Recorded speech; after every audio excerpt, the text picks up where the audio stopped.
Hello WBJEE 2025 aspirants, তোমরা যারা যারা এই WBJEE 2025 এক্সাম দিয়েছো, এবার তোমরা জানতে চাইছো যে দাদা আমাদের কাউন্সিলিং কবে থেকে স্টার্ট হবে, কাউন্সিলিং এর কি প্রসেস, তার উপর তো ডিটেলসে ভিডিও খুব তাড়াতাড়ি আপলোড করবোই এই চ্যানেলে। তার জন্য চ্যানেলটা এখন থেকে সাবস্ক্রাইব করে নাও। বাট আপাতত এই ভিডিওতে আমি তোমাদের বলে দিচ্ছি যে WBJEE 2025 এর এক্সপেক্টেড কাউন্সিলিং ডেট কবে। তো দেখো, আগের বা 2024-এ ওই 7 থেকে 10 জুলাইয়ের মধ্যে ফার্স্ট রাউন্ডের যে কাউন্সিলিং সেটা কিন্তু স্টার্ট হয়ে গেছিল। আগের বারে যেটা ডেট ছিল সেটা একটু ডিলে হয়েছিল, ঠিক আছে। তো এই বছর আমরা এক্সপেক্ট করছি যে জুলাইয়ের একদম স্টার্টিং আর লাস্টের দিকে, মানে জুলাইয়ের লাস্টের দিকে সেকেন্ড রাউন্ড অফ কাউন্সিলিং হয়ে থাকে। জেনারেলি দুটো রাউন্ডেই কাউন্সিলিং হয়। এরপর যে থার্ড রাউন্ড, যেটাকে মপ আপ রাউন্ড বলা হয়, এবং সেটা একটু রুলটা আলাদা রকম, তার জন্য আলাদা করে আবার চয়েস ফিলিংও হয়।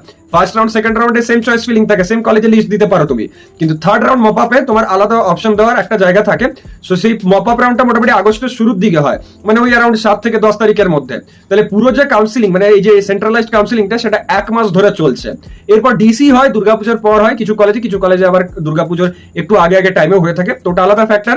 এটা ছিল পুরোপুরি কাউন্সিলিং এর ডিটেলস। বাকি কাউন্সিলিং রিলেটেড অনেক ভিডিওস আসবে এই চ্যানেলে, তার জন্য এখন থেকে চ্যানেলটা সাবস্ক্রাইব করে রাখো। থ্যাঙ্কস আ লট, এরকম ভাবেই সাপোর্ট করতে থাকো। ভিডিওটা লাইক করে শেয়ার করে দিও নিজেদের বন্ধুদের সাথে, আর কমেন্ট করে জানাবে যে তোমার র্যাঙ্ক কত আসতে পারে, এক্সপেক্টেড মার্কস কত, তাহলে তার উপরে ভিডিওস খুব তাড়াতাড়ি আপলোড করে দেবো।